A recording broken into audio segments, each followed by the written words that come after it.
Hello बच्चों, let's read this question. The question says an electron of mass m with an initial velocity v बराबर v not I cap. तो यहाँ पर v बराबर v not I cap है, मैं clearly लिख देता हूँ. v बराबर v नॉट आई कैप दिया हुआ है. Enters an electric field E बराबर minus E naught I cap. So ये and E naught is constant and E naught is obviously greater than 0 and the value is at t is equal to 0 means the initial velocity, initial conditions. If lambda naught is its de Broglie wavelength initially, then its de Broglie wavelength at time t is. तो यहाँ पे हमें कुछ कुछ condition दिए हुए और हमें फाइंड करना है. मैं सबसे पहला जो की कंसेप्ट वो लिख देता हूँ इस क्वेश्चन का. की कंसेप्ट जो हम लिख सकते हैं, equation of motion of an, ऐसे लिखना चाहिए, of an particle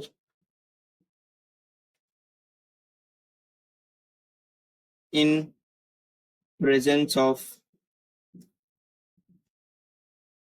electric field. ठीक है. और एक कंसेप्ट भी हम लिख सकते हैं, वो भी लिख देते हैं. पहले ये लिख देते हैं, electric field and expression of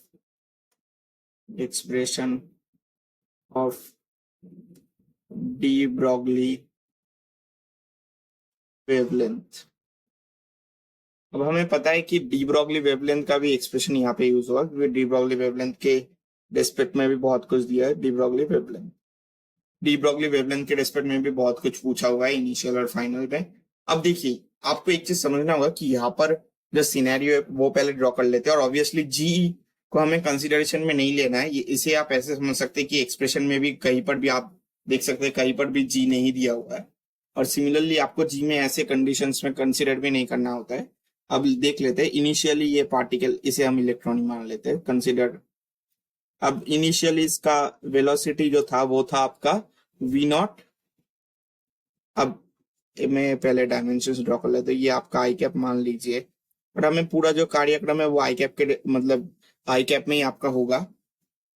और जो इलेक्ट्रिक फील्ड का डायरेक्शन है वो इस तरफ है, minus E naught I cap है. तो minus E naught I cap है, तो ये ई नॉट को आप उल्टा दिशा में बना दीजिए, और राइट साइड को हम considering according to the coordinate axis जो हमने यहाँ पर बनाए हैं, आई नॉट आपका टुवर्ड्स द राइट साइड होगा. अब हम यहाँ पे किसी भी टाइम टी पर, ये तो आपका ऐसे लिख देते हैं, टाइम टी बराबर 0. अब एक टाइम टी पे क्या होगा, यहाँ पर फिर से एक क्या वो ये वाला इलेक्ट्रॉन आएगा, और वो वी वेलोसिटी, वी नॉट था पहले, अब ये वी वेलोसिटी से मूव करेगा. अब एक के बाद एक देखिए, पहले तो आपको फोर्स निकालना चाहिए. ये वी वेलोसिटी ये टाइम टी पर है, और ये किसी भी जनरल टाइम टी पर. ऐसे हम पैरामीटर्स को कंसिडर करके करेंगे. अब सबसे पहले force on electron.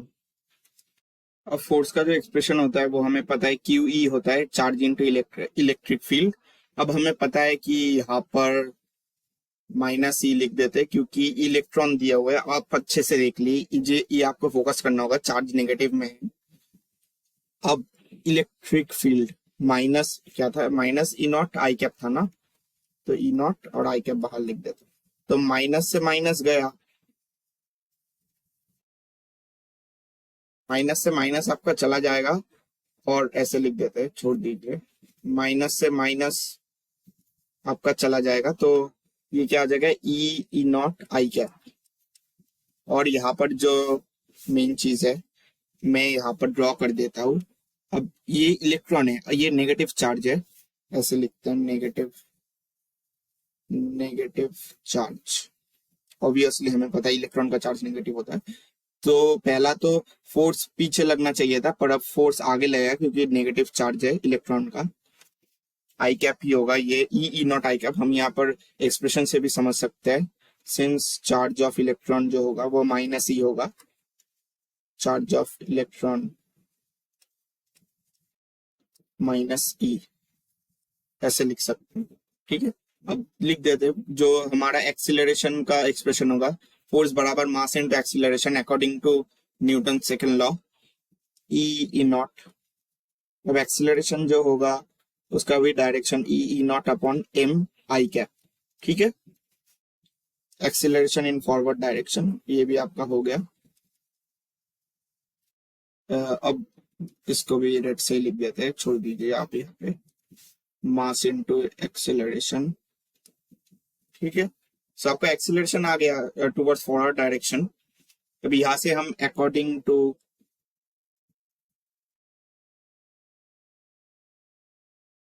Equation of motion, according to first equation of motion लिखते ताकि डायरेक्टली हम लिख दे, ताकि बाद में ना लिखना पड़े। First equation of motion, according to first equation of motion. First equation of motion आपको ऑब्वियसली सबको पता है, आपने काइनेमेटिक्स में पढ़ा होगा। जो फर्स्ट इक्वेशन ऑफ मोशन होता है वो होता है v बराबर u प्लस ए टी होता है। अब v बराबर u प्लस ए टी से हम यहाँ पे लिख देते हैं v बराबर u प्लस ए टी।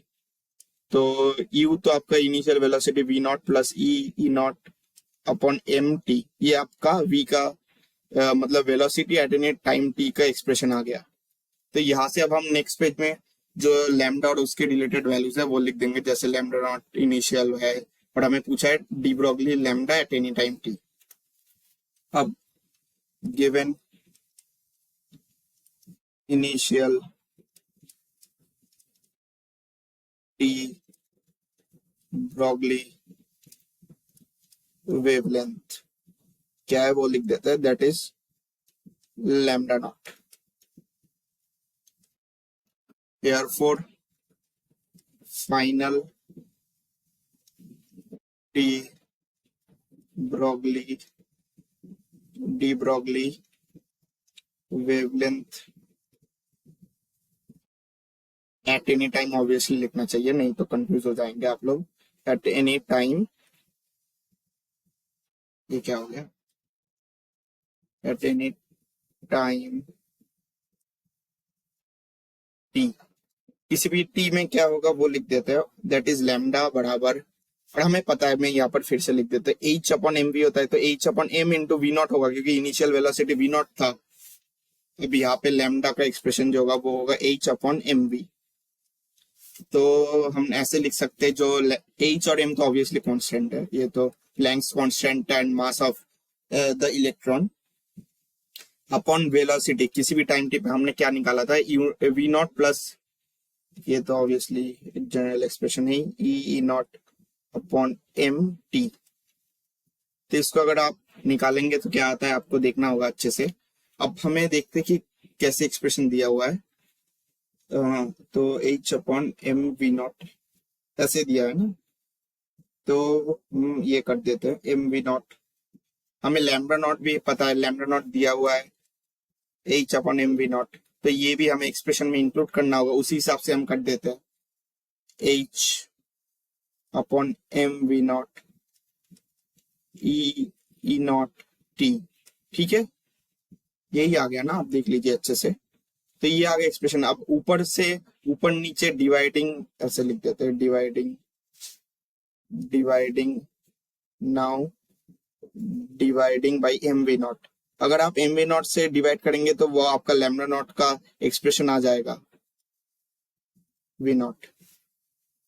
आप देख लीजिए अच्छे से, ये एक्सप्रेशन आ जाएगा, लैम्डा ऊपर आ जाएगा लैम्डा नॉट और सिमिलरली नीचे आ जाएगा 1 और M V naught E naught T upon M V naught होगा ई।